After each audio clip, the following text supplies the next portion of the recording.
sometime between 2 and 3 o'clock in the morning, I wake up and I'm having a hard time breathing, a very hard time breathing.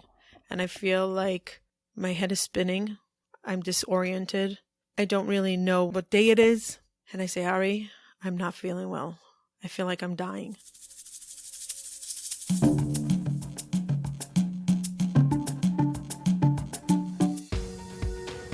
This is Hope to Recharge. I'm Matana. I'm here to guide you and support you through your challenging times, navigating through depression, anxiety, and other mental health struggles.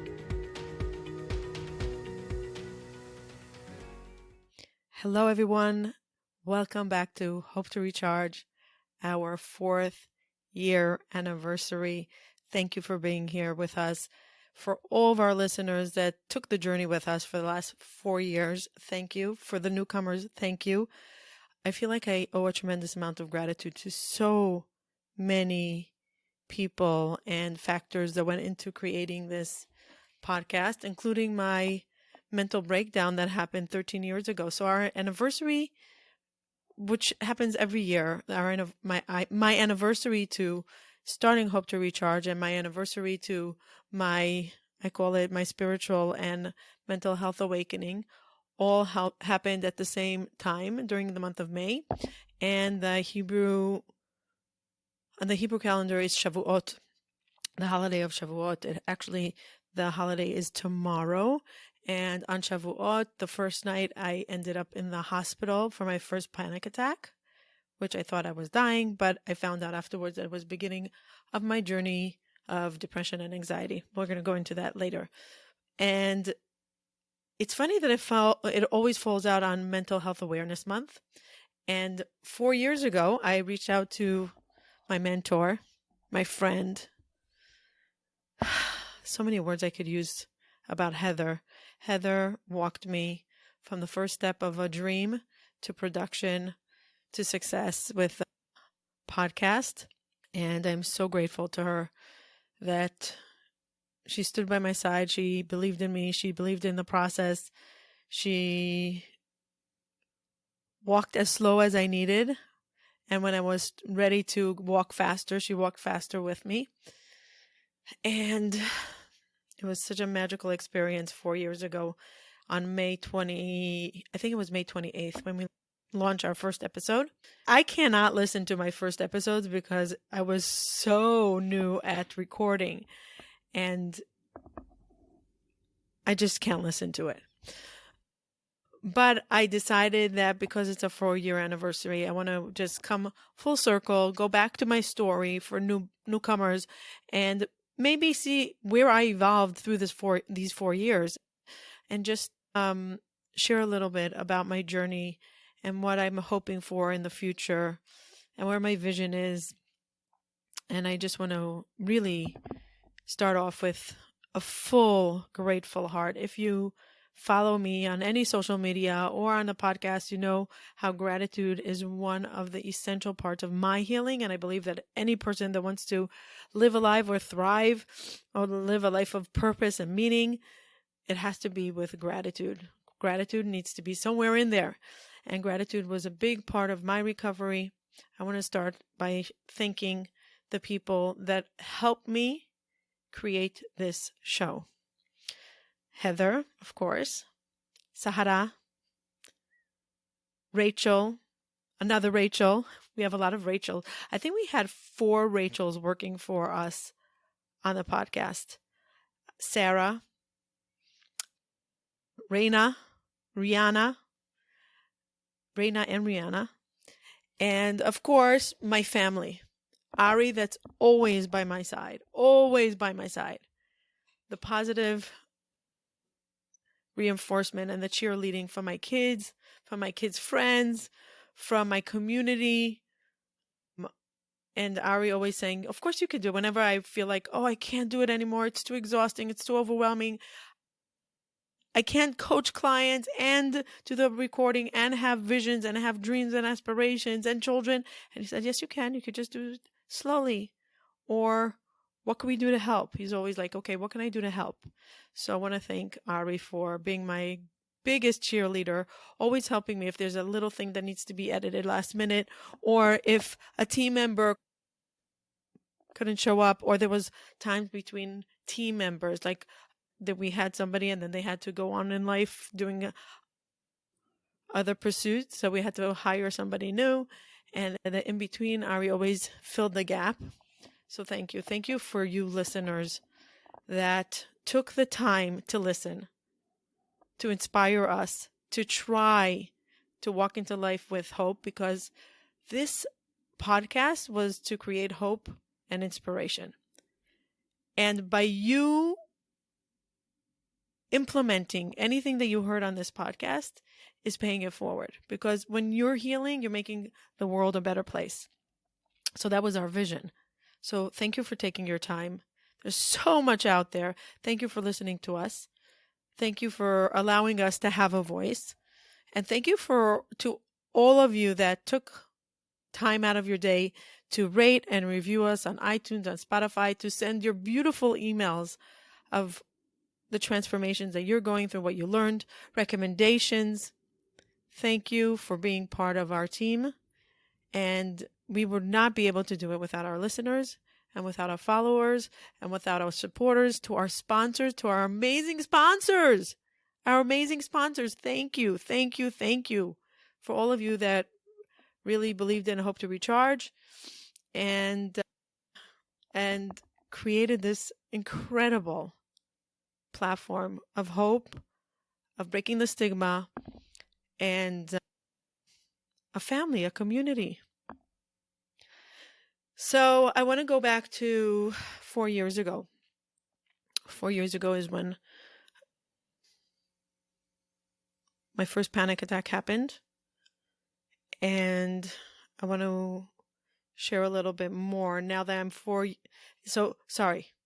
not 4 years ago. 4 years ago, we started Hope to Recharge. 13 years ago,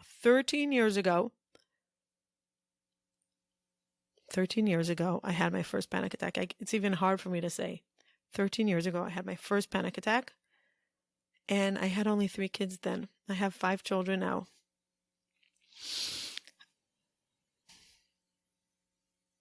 I came back from Israel.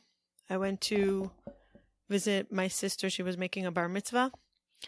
I came home the day of the holiday.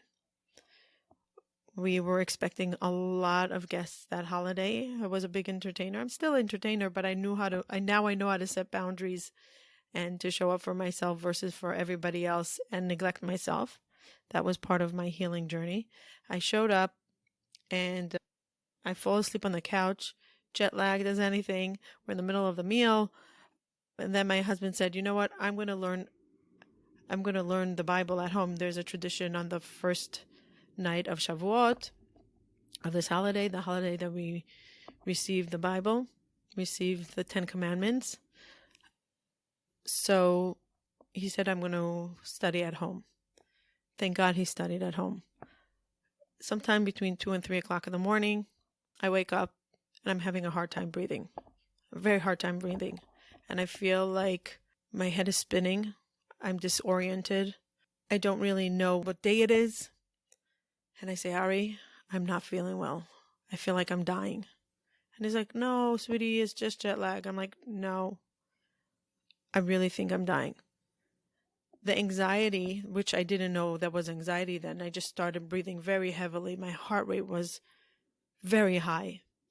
And I think it took 15, 20 minutes, maybe 45 minutes until I was not responsive anymore. I started shaking out of control. Ari realized that he needs to call the 911 of our community, Hatzalah. Luckily, everyone was up in the Hatzalah members because most men stay up in our community. I shouldn't say most, but a lot of men stay up all night studying the Bible. I want to say there were between 7 to 10 EMT guys taking my heartbeat, calling the ambulance, just checking everything to see what's going on. I couldn't speak. Now remember, 3 of our kids were sleeping. Little kids. And we don't have any close family that lives nearby, and it's almost 3 o'clock in the morning.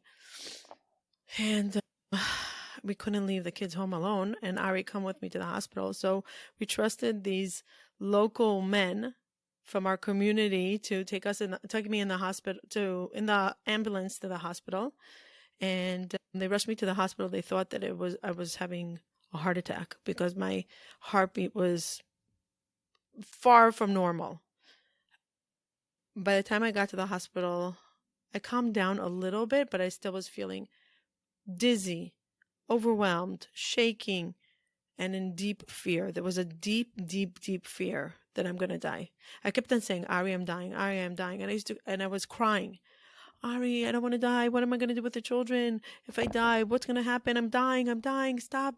Help me. I can't breathe. These were the words I was saying. When I got to the hospital, they were checking. They did a EKG, scan of the brain. They did multiple testing, blood tests. By 7 or 8 o'clock in the morning, all the tests came back. And I think I could say safely that they did every single test. And they said, yo, you're perfectly healthy. And I'm like, perfectly healthy? There's no way I'm perfectly healthy. I know what I experienced yesterday. That is not healthy. I almost died. And remember, I'm alone. Ari's not there with me. And looking back, there's so many things I would do differently as I'm saying it. So many things I would do differently now. And they said, yeah, you can go home. I'm like, I can go home? I don't feel safe. They're like, you had a panic attack. Next time, if it happens, breathe into a brown bag. And they showed me how to breathe into a brown bag when I'm feeling shortness of breath. And they explained to me that it was anxiety. And they gave me a pamphlet this big, full of papers and knowledge about mental illness. And they said, you experience a panic attack, and that comes from anxiety. And if it continues, you're struggling with anxiety disorder, mental illness, read up about it. And I think they even said maybe seek therapy or something like that. So I take a taxi home. I walk in and I start crying, and I'm like, Ari. And he's disoriented. I think he fell asleep at 6 o'clock in the morning. And he's disoriented. And they said that I'm okay. And I'm not okay. I'm not okay. Ari, I'm not okay. And he's like, no, you're okay. Try to sleep. You didn't sleep all night. Try to sleep. I was telling him what happened in the hospital. I remember I didn't even have shoes. I came out of the taxi. I didn't have shoes. It's so embarrassing. I went with my pajamas. Wow. And wow, what a crazy story. Thinking about it now. When I see my children, I feel like I'm too tired to even speak. And I don't even know if they knew that I went to the hospital because they were sleeping. I think later on in the day, we shared with them that I wasn't feeling well and I went to the hospital and mommy's back now. I was not able to sleep, I think, for 3 days. Every time I dozed off, I woke myself up with a panic. I'm like, oh my God, I was afraid I'm going to die in my sleep. And the panic attacks just started getting more and more frequent and intense. And if you experience panic attacks, you know that the fear of the fear is part of the anxiety. The fear of the fear is the anxiety and part of the condition. We are so afraid of feeling that we're close to dying and out of control that there is an anxiety that creates that. So hard to go back there. We kept on calling Hatzalah every time I didn't feel well. There was a special soul that lived down our block that was part of the EMT, the local Hatzalah. And he said, you know what? I understand in mental health, what you're experiencing is panic attacks. And usually during panic attacks, the person wants to feel safe and needs to know how to reduce the heartbeat in order to feel safe and how to breathe properly. So instead of calling the calling in a call to Hatzalah, you could just call me. I'm down the block. I'll just come. We'll breathe together. I'll check your heartbeat. I'm going to tell you that you're okay, and just try to slowly get used to how to breathe through a panic attack. And he was the nicest, is the nicest till today, a friend that I learned deep kindness and empathy from him. And then was 3 months of decline. I wasn't getting out of bed. I wasn't doing carpool. I wasn't smiling at my children. I wasn't eating. I was hardly showering alone. I remember once I needed to go somewhere, and it was the first time that I said, maybe I'll take a car on my own. And in the middle of me driving, I have a panic attack, and I called Ari, and I'm like, what if I drive into a car because I can't see, because I can't breathe? I kept on calling Ari and saying, I can't do this. If I was walking in the street, I'm like, I'm gonna pass out. I'm gonna fall. I'm gonna die. And a few months later, I decided that I need to do something about it, and I can't fight this anymore. And it was just getting out of control. But the darkness of every night and every day, fighting the demons of breathing and the sadness and the anxiety and the unknown and not knowing anything about mental illness was brutal. I started reaching out to people, asking them if they ever experienced something like this and what should I do. I went to my local doctor, and he advised that I go to see a therapist, a psychiatrist for medication. I went to a psychiatrist, and this is where I say often, make sure you go to a good psychiatrist. Make sure you go to a good psychiatrist. It's like a brain surgery. You do not go to an average brain surgeon when you need something tweaked in your brain. You go to the top brain surgeon because the brain is in charge of everything. So I went to a local psychiatrist, not an expert. He just heard me for maybe 10 minutes, gave me Prozac, and that night I was suicidal. It was worse than the worst panic attack I had. It was not a good medication. And I'm like, okay, fine. I called my aunt, and my aunt is a top therapist in the city. And I said, who do you send your clients to? She gave me my angel, Dr. Parker, Fifth Avenue. We went. He sat with me for hours, patiently. And he said, describe every moment and what led up to it. And he took attention to detail. I call him my angel because he showed me what it means to be human. He gave me hope, and he also patiently explained to me what was going on with me, what was going on with my brain. What is this panic attack, and why are they related to depression, and why are they sister brother illnesses or disorders that come together, and how does the brain go from functioning to not functioning? He sat there patiently, and I was having a very hard time focusing on anything he was saying because I was just dealing with so much of my pain.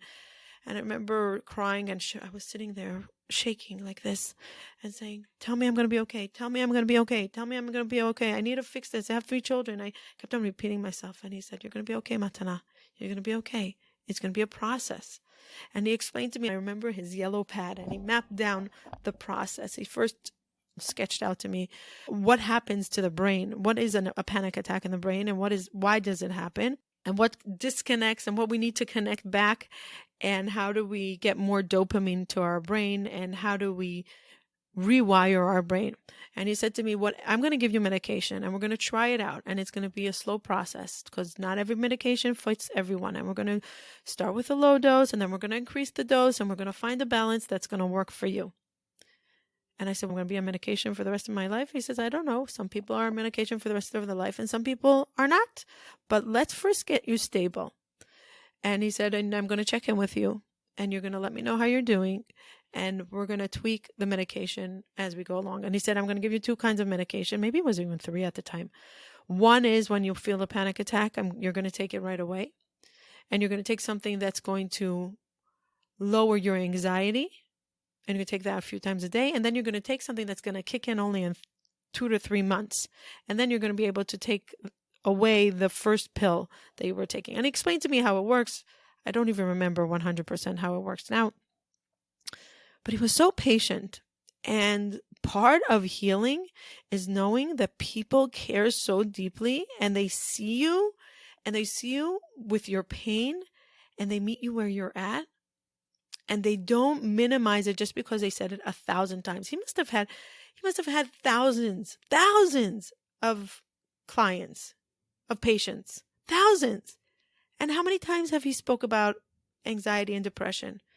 But each one, he gave the sympathy and empathy that they needed at that time to explain to them what was going on.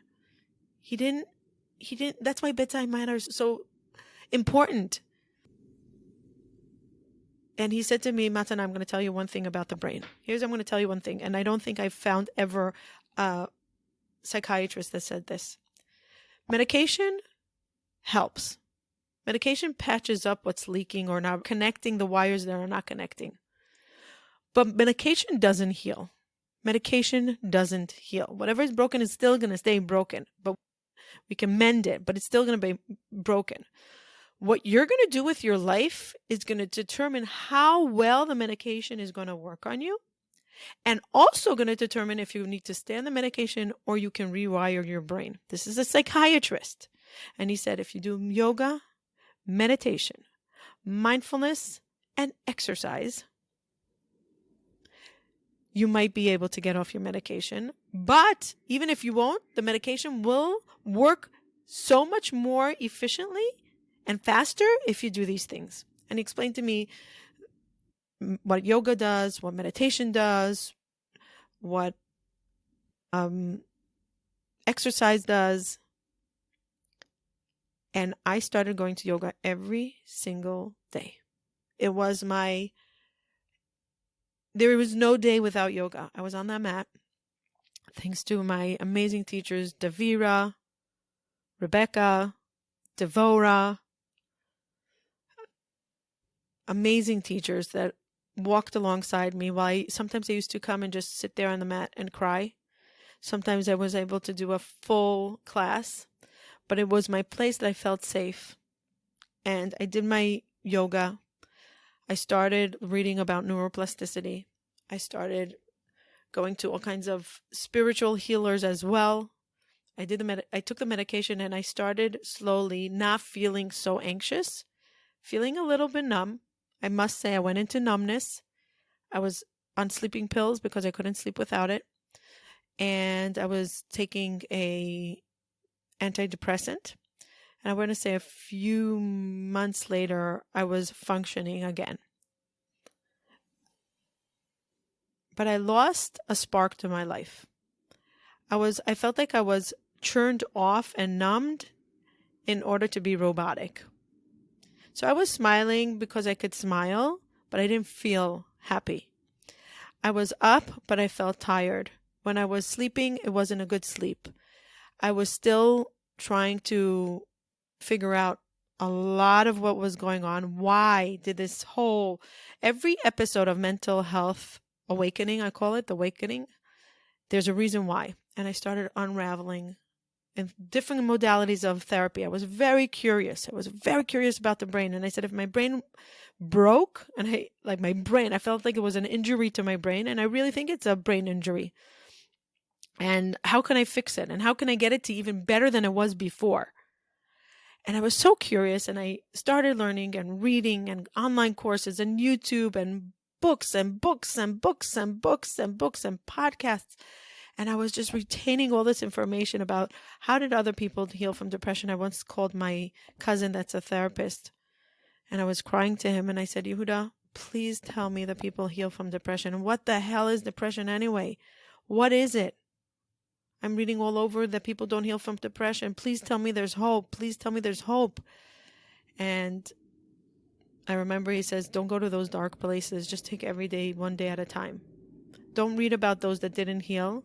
Take your own journey and try to implement things that you could in your life instead of seeing black. And part of the depression is being overwhelmed by sadness. So sad attracts sad.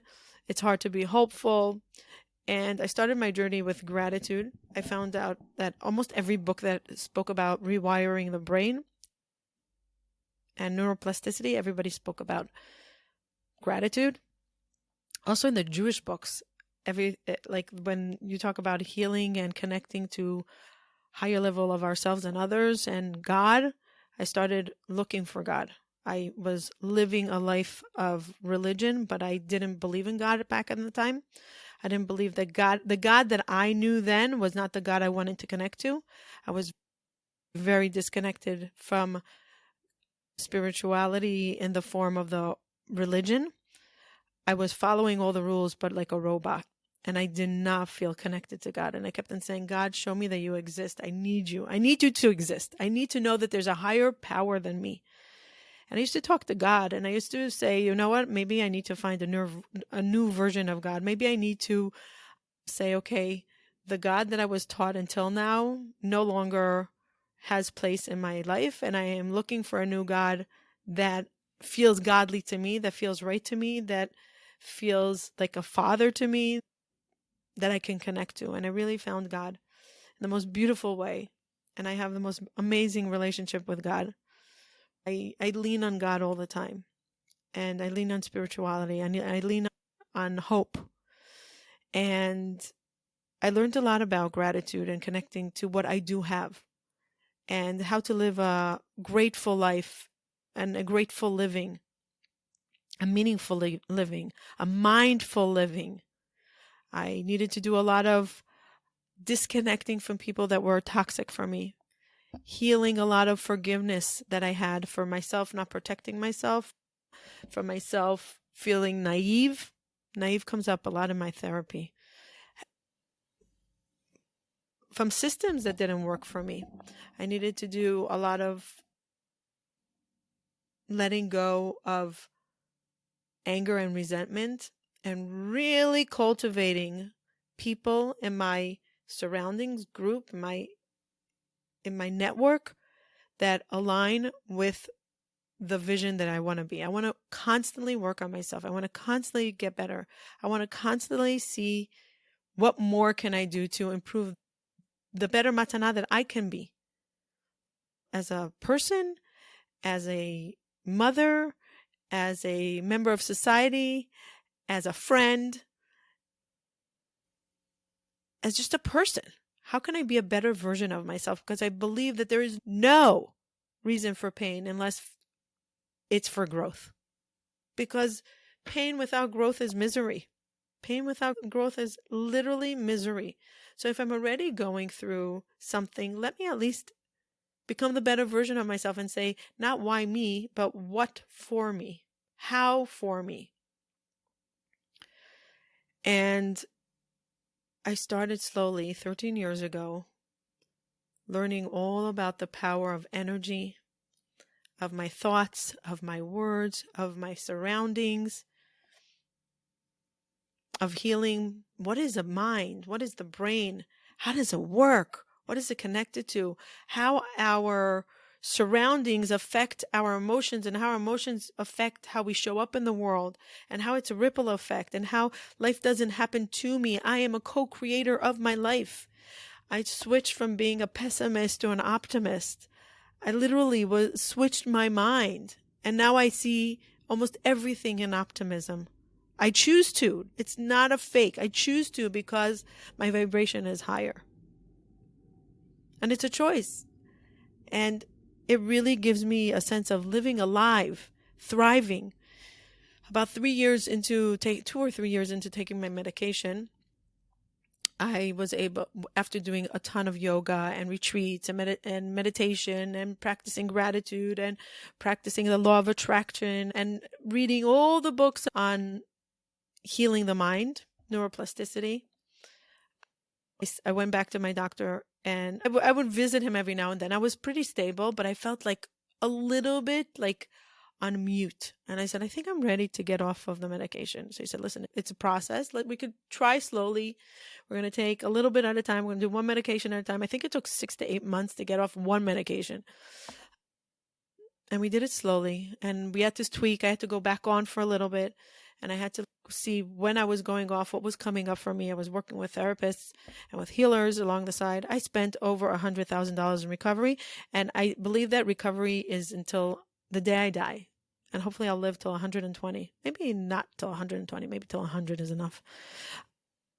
Unless everybody around me lives longer, so I want to live along with everybody else. But I want to be happy, healthy, with my full body, with my full mind, living alive, and my family. So I believe that we're constantly healing. We're constantly becoming a little bit more aware of who we are, how we exist. And I keep on investing in myself. I invest and invest and invest. And I never get to a place to say, okay, now I'm good enough. I don't have to do anything. Every day I practice gratitude, every morning and every night, and multiple times during the day. Different kinds of gratitudes, meditations. I go to different kinds of, as you know, I'm a part of Happiness Studies Academy with Tal Ben Shachar. I constantly improve on myself. One of the people that really helped me along this journey the last 3 years was John Israel, my mentor. When I started Hope to Recharge, I went to him as a business consultant. Like, how do I do this in a way that can sustain itself with the right goals, with the right mindset, and being very clear on my mission. I thought he'll be a phenomenal business consultant, and he was, and he is. He is like, wow. But he gave me so much more mental health, awareness of myself with core values, being aligned with my core values, checking in with my core values. Can we change? How do we say no and how do we say yes? How do we say no to others and say yes to ourselves? But does it first start by saying yes to ourselves and being clear on what we want for ourselves in our life and our mission? And then it's easier for us to say no to those that we can't serve, and that's okay. I thought that because I went through mental illness and I was brave enough to share my story, and I did not care about stigma, and I did not care about shame. I wasn't shamed about it. I never was ashamed about it. And I was brave enough to share my story. Not everybody can do that, and not everybody wants to do that, and that's okay. But I thought that was my mission, to share my story and support others. And I felt like I was crumbling and crushing under the weight of everyone sharing their struggle with mental illness. And he taught me, instead of holding them up, give them tools to hold themselves up. He taught me how to set those boundaries of giving them the tools instead of saying, okay, you're not strong enough, so I'll hold you up, which was, no one did that to me, by the way. No one did that to me, and I'm grateful to that. But I often think, oh, I was luckier because I had so much support. I had so much support in my journey, so much support. I had a loving husband that supported me, kids that supported me, friends that supported me, my mom, my dad, my sisters, my brothers, my cousins, my community. So many people supported me. And I went to therapy and therapy and therapy. So I had so many people walking alongside me and supporting me while I was falling and getting up, falling and getting up, falling and getting up.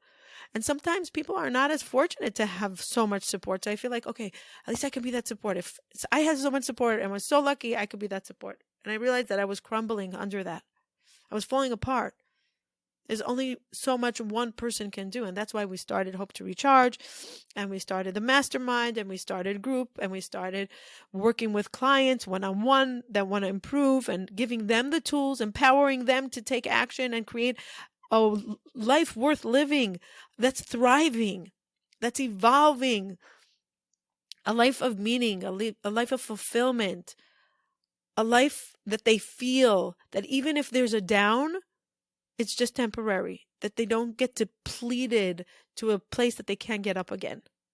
How to accept those down moments, how to accept heartbreak, how to work with radical acceptance, how to work with disappointment, how to navigate through them, how to have the tools to enjoy the joys and survive the hardships. enjoy the joys and survive the hardships and the challenges and the adversities. Like, how do we do that? It's with tools. And we can't always call someone when we're having a hiccup in life. We need to have those tools in us. And I was lucky that I had so many mentors that I was able to acquire the tools, and I practiced and practiced and practiced and practiced and practiced. If at first you don't succeed, try, and keep on trying again.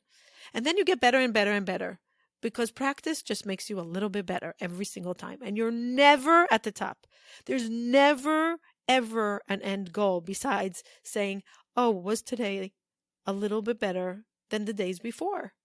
Maybe yesterday was worse and today's better and tomorrow will be hard again.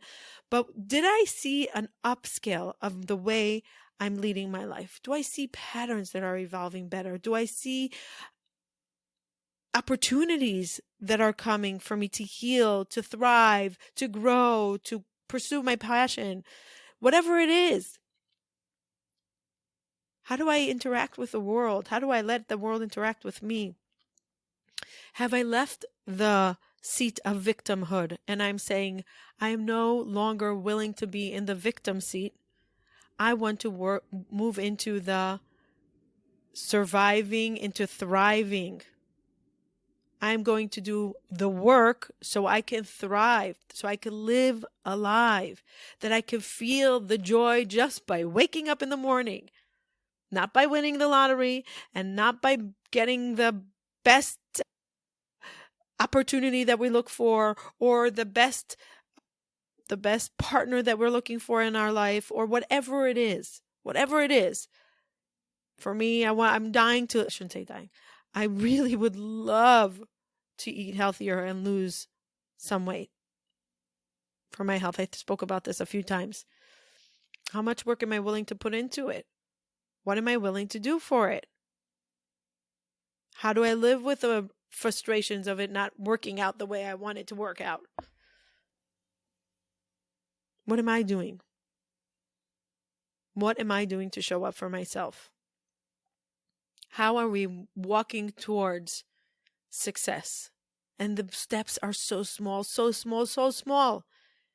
But the first step is saying, I no longer belong here. I no longer belong here. I am done. I am done. I am done. I hear from so many people that went through therapy and through medication, and they're like, I'm done. I'm done sitting in this pity party of saying that it's not working. I'm ready to take small, tiny steps, small, tiny steps towards success. And I don't know how long it's going to take, but I no longer belong here. I am no longer willing to sit in this place of the way I'm feeling. Because if I live one life, I want to live it well. And I want to know that I tried. I'm just thinking about my journey, how I got to Hope to Recharge. It was when I was doing my whole research on rewiring the brain, I found one of my favorite podcasts back in the day was Lewis Howes, The School of Greatness. And I was binge listening. I was, I think, his biggest fan. And I went to one of his live events and I said, okay, I'm going to be a podcaster. I'm going to share my mission. But I didn't know how to do it. And then I went to an event and I listened to a podcast where he interviews Sarah Blakely and Jesse Itzler. Never heard of them before. I want to say I maybe heard of them 6 years ago when I first listened to them on Lewis Howes' podcast. And I became obsessed with their journey. And I'm like, wow, this Sarah Blakely, she talks about Wayne Dyer a lot and how Wayne Dyer affected her way of her manifesting in her world, in her life. And I started listening to Wayne Dyer's recordings and other gurus out there that believe in the law of attraction and how do we get what we want and rewiring our mind. And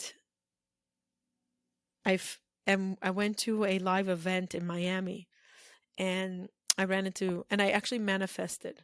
It's one of the episodes. I don't remember when I manifested. I wrote down, I'm going to meet Sarah Blakely in an elevator one day in a hotel. I wrote this on a piece of paper. That's how I'm going to meet Sarah Blakely. It was 2 years before I met her. And I had this vision. That's how I'm going to meet her. And you know what happened?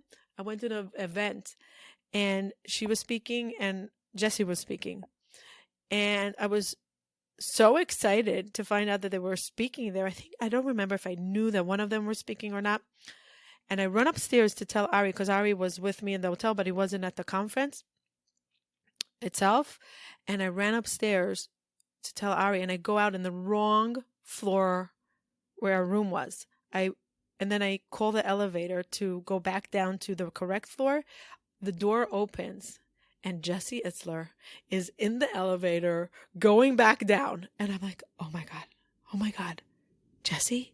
I'm like, is this real? But wait, I was supposed to manifest that I'm meeting Sarah in the elevator, not in the hotel. And this was years before. And I literally manifested. And I said, is there any way I can meet Sarah? And he's like, I doubt it. She's running right after she speaks to meet. She's going on a camping trip with our son. She's leaving right away. I'm staying a little bit extra. And I said, Jesse, I heard you're starting this new group. It's called Build Your Life Resume. I want to start.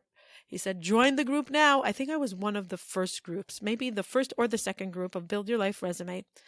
The best community on planet, the best community, involved to so many other things afterwards. But anyway, I started Build Your Life Resume. I signed up that day in Miami. But when I went out of the elevator, I went to the front, and there's a whole story how I met Sarah. Manifested it. I waited there, and how I met her in the most random way. I'm not going to share it now. It's somewhere on one of the episodes. But she came out and she knew that I was trying to get in touch with her because I followed her on all the platforms, and I was always commenting and really full of gratitude for everything that she taught me about the way she lives life. And I started implementing it in my life. And we took a picture, and she's like, thank you for always, she's so humble. A billionaire, successful woman gets out of her car with the driver and chauffeur and her assistant. She gets out of the car when she sees me. She rolled down the window. She said, I said, I'm Matana. And she's like, hi, I'm Sarah. I didn't know that it was Sarah, right? And she's like, she gets out of the car and she's like, hi, nice to meet you. And I said, I'm the one that wanted to meet you, and blah, blah, blah. And I didn't even know if she knew that I was following her. And she looks at her assistant and she says, she's the woman that really tried hard. I don't remember what I did at the time, but I was trying all avenues in order to see if I can meet her.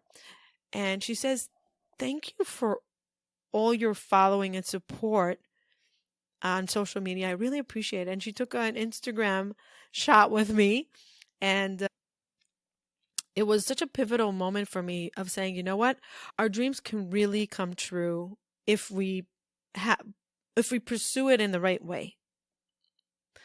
And manifesting became a big part of my life with God. I manifest myself with God. I say I'm a co-creator with God, and I ask God to help me co-create with Him. And I believe that we are co-creators of our life, the way we show up, the boundaries we're willing to take, what we're willing to do every day in order to achieve the life that we want. And the first question is, what life do we want? What life do we want? So coming full circle, so I started Build Your Life Resume, I think in July was the first time. And then the first group that we meet once a week with Jesse. And then he had an event for some of the group members in Spanx headquarters, and he made us write down our vision, 4 buckets of life and big scary goals. He said, what's your big scary goal for this year? And I wrote, start a podcast. And I remember I was shaking, and I wrote it and I erased it, and I wrote it and I erased it, because he said he's going to be holding us accountable, and we're going to have to show the steps towards it and a date when we're going to start it. And I wrote a date. And I'm like, oh my God, I'm going to do this. I'm going to do it. I'm going to do it. And the funny thing is that I was following Heather I don't even know how I came across her profile, but I was following her as a podcaster, and I loved her energy. I loved her authenticity and her energy. And I said, I want her to one day be my coach. And I didn't even know that she does this as her business, teaching other podcasters to become podcasters and follow their dreams and become creators. And I reached out to her and I said, I want to start a podcast. I have this goal and I'm in Build Your Life resume and I have to create this goal and I don't know the first thing about it. And I said, I bought the microphone. It's still in the Amazon box. I haven't even unwrapped the box. I didn't even take the tape off. I was so scared. Of not knowing what I was doing. So I just kept the mic in the box because I said, if it's in the box, I don't have to look at it. I don't have to think about it. And she walked me step by step, and it was because of Jesse Itzler that he said, write down one big scary goal, 4 regular goals, monthly goals, weekly goals, daily goals, live with purpose. And he taught us words like, how you do anything is how you do everything. How you do anything is how you do everything. And it really, when you have that in your brain, and I when I don't want to do something, I say, how you do everything is how you do anything. And I analyze, why don't I want to do this? And I ask myself, is this the life I want to live? Is what I am avoiding going to help me get to the life I do want to live? So we notice patterns, behaviors, awareness, big awareness. So Jesse is like a huge part of this, of why I started this podcast, because if he wouldn't tell me to write it down, it would still be in a dream, not in reality. I do believe that manifesting is part of putting something out there, and then the universe throws things at you, and you're going to see, if you're awake, you're going to see it. You're going to grab the opportunity. If you're sleeping and you're not tapped into the energy, into the vibrations, into what's coming your way, you're going to lose it. You're going to lose it. So opportunities come our way all the time. Are we aware enough? Are we awake enough? Are we mindful enough to say, wait, is this for me? Yes, it's for me. How will this be for me? What am I going to do with it? And I believe that the idea that I listened to Lewis and I found Jesse and Sarah, and then I went to an event they were speaking, and then he was just starting the Build Your Life Resume Club, and I joined it. And all this is part of why I'm here talking to you 4 years later. 4 years later, still creating, and hopefully we're starting our new podcast next month, Listening to Understand. And the amount of opportunity that came through the podcast is mind-boggling.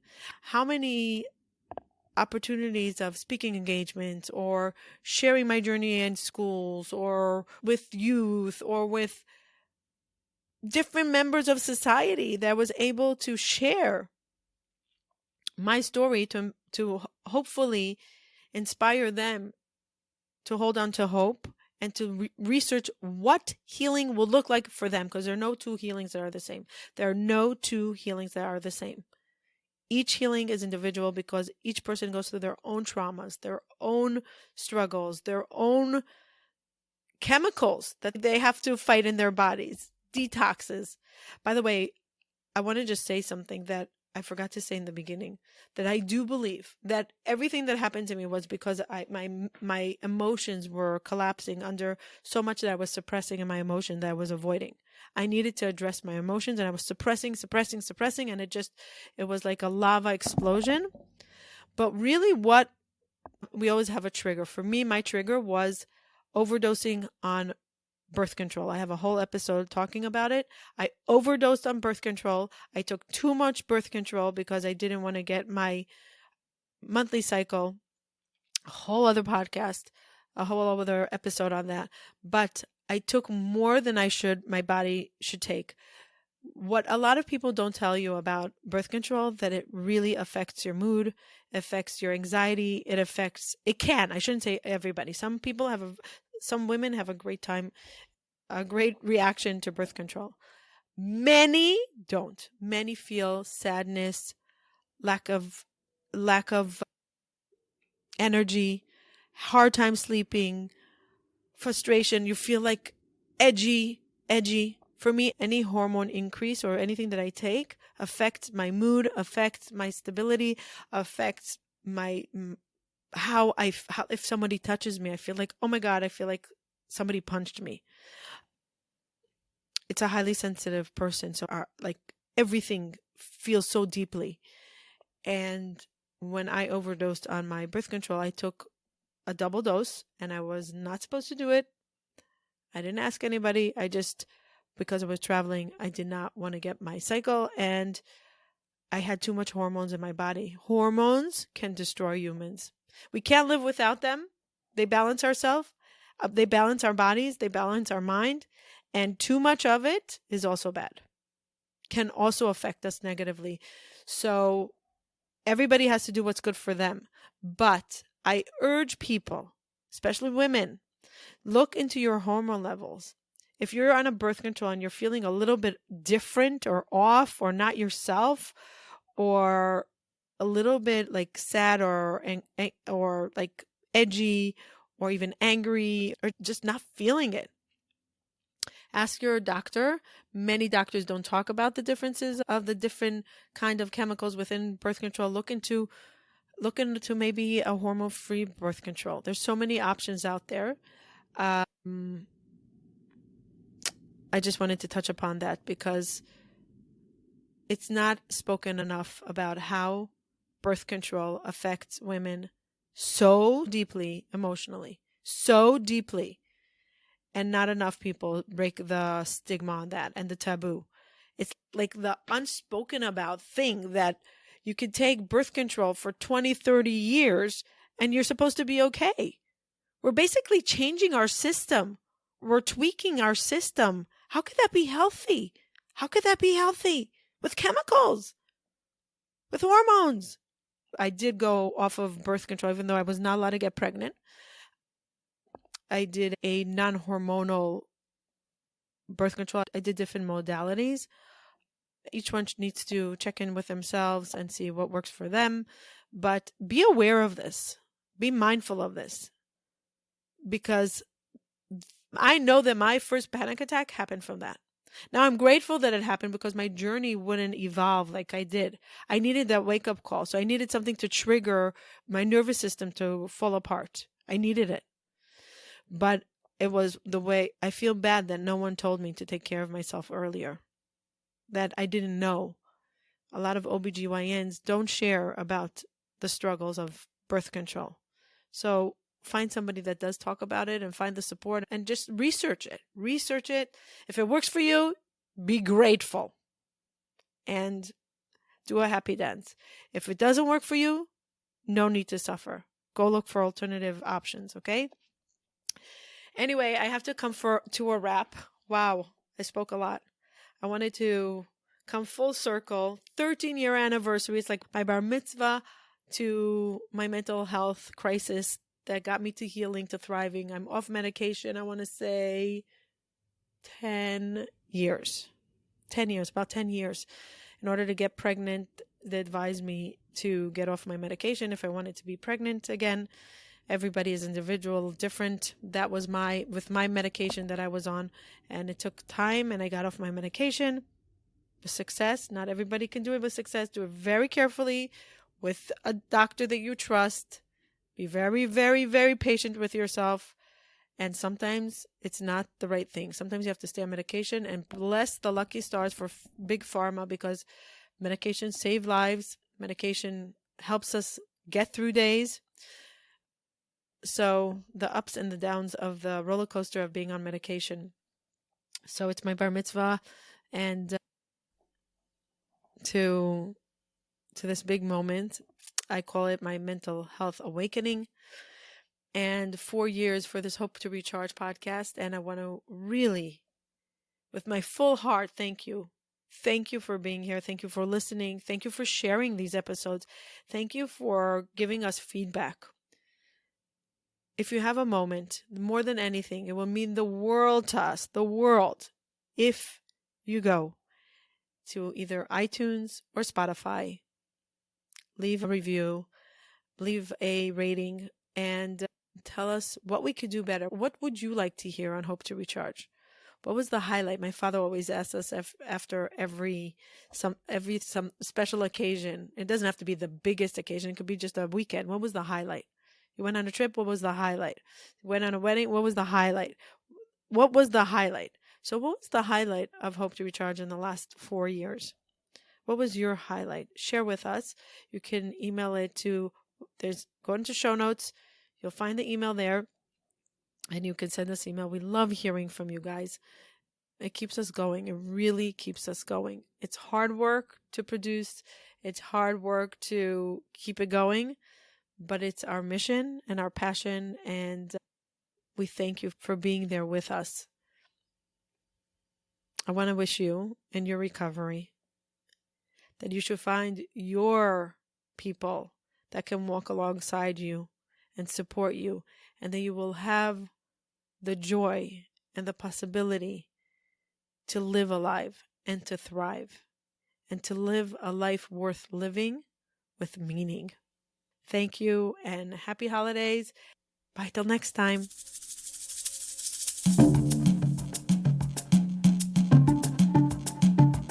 Looking to reduce your anxiety and stress, relax your muscles, or get a better night's sleep? Check out Maxify's.com, 100% legal hemp, where you can find doctor-formulated, lab-certified, high-quality CBD oils, tinctures, and other items, cultivated, grown, harvested, and packaged in the United States, and available in different sizes and strength formulas. Check out Maxify's.com, that's MAXIFYZ.com, and use coupon code HOPE to get 10% off your order plus free shipping. That's Maxify's.com.